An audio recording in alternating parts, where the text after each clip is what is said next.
खरं तर आचारसंहितेमुळे गेले 3-4 महिने कुठलाच रिव्ह्यू असा घेता आला नाही. रिझल्ट लागून 1 महिना झालेला आहे. त्याच्यामधले 2 आठवडे पार्लमेंट सेशनमध्ये आमच्या सगळ्यांचे गेले. आणि पार्लमेंट सेशनमध्ये माननीय गडकरी साहेबांची भेट बारामती लोकसभा मतदारसंघातल्या रस्त्याच्या कामांची घेतली.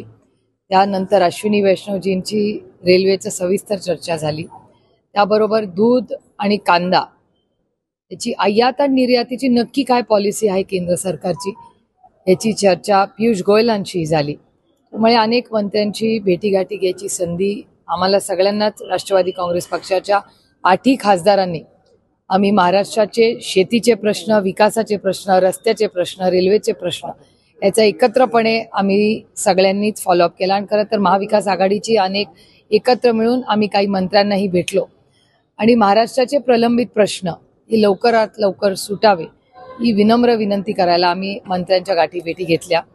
डिबेटमधल्या अपेक्षित अशी भाषण करायची संधी मिळाली नाही.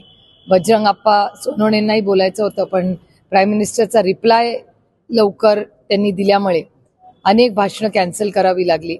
नीटवर सविस्तर आम्हाला चर्चा हवी होती, कारण कालही पेपरात वाचण्यात आलं की आणखीन एक परीक्षा दिल्लीमध्ये काल कॅन्सल करण्यात आली. त्यामुळे नीटची परीक्षा किंवा देशातल्या कुठल्याही कॉम्पिटिटिव्ह परीक्षांमध्ये आज प्रचंड भ्रष्टाचार हा झालेला आहे असं वर्तमानपत्र आणि चॅनेल्समधून दिसतंय. त्यामुळे नक्की पुढच्या पिढीसाठी ना नोकऱ्या आहेत ना कॉम्पिटिटिव्ह परीक्षा मेरिटवर कुणाला न्याय मिळतो. हे अतिशय गंभीर आणि मोठी आव्हानं या देशासमोर आहेत. म्हणून आमची इच्छा होती आणि सरकारला विनंती होती की एक पूर्ण दिवस कॉम्पिटिटिव्ह परीक्षा आणि नीटवर सविस्तर चर्चा व्हावी. त्याचं उत्तर आम्हाला सरकारकडून मिळालं नाही. पार्लमेंटमध्ये सगळेच हजर होते, पण धर्मेंद्र प्रधानजीही पार्लमेंटमध्ये हजर होते, पण त्यांच्याकडून देशाला उत्तर मिळालं नाही याचा मी जाहीर निषेध करते. आणि आमची एवढीच अपेक्षा होती की राजकारण बाजूला ठेवून आपण नीट सारख्या अतिशय गंभीर आणि संवेदनशील असा विषय असताना त्याच्यावर चर्चा झाली पाहिजे. त्याचबरोबर महाराष्ट्रामध्ये RSSच्या माध्यमातून भ्रष्टाचाराचे काही आरोप कृषी विभागाबद्दल झालेले आहेत.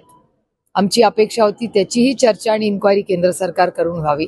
कारण का RSSचे जे सहकारी आहेत त्यांचं स्टेटमेंट मी तुमच्याच चॅनलवर पाहिलं की ते देवेंद्रजींना जाऊन भेटले. 118 कोटी रुपयाचा भ्रष्टाचाराचा आरोप आहे. DBT transfer, direct benefit transfer व्हायचा होतं, ते झालं नाही. ते कॅन्सल करून त्यांनी स्वतःच काही गोष्टी विकत घेतल्या आणि त्या वाटल्या नाही वाटल्या हे काही माहिती नाही मला, पण RSSच्या माध्यमातून ही माहिती पुढे आलेली आहे. मी RSSचे मनापासून आभार मानते की त्यांनी एवढा पाठपुरावा त्याचा केलेला आहे या भ्रष्टाचाराचा. देवेंद्रजींकडे ते गेलेही होते, पण त्यांना न्याय मिळाला नाही असं सगळं तुमच्या चॅनलवर मी पाहिलेली आहे. तर जर महाराष्ट्रात न्याय मिळत नसेल आणि एवढा मोठा भ्रष्टाचार जर महाराष्ट्रात होत असेल तर अर्थातच आम्ही न्याय कुणाकडे मागणार, तर पार्लमेंटमध्ये. आणि बजरंग अप्पा सोनवणे त्याच्यावर बोलणार होते, पण आम्हाला काही संधी मिळाली नाही. मी स्वतः ट्विटच्या माध्यमातून महाराष्ट्राच्या माननीय मुख्यमंत्र्यांना विनंती केली आहे की महाराष्ट्राला या गोष्टीचं उत्तर मिळालं पाहिजे की जर एखादी संघटना एक मोठा भ्रष्टाचाराचा आरोप करते तर त्याचा पुढे हे सरकार काय करते.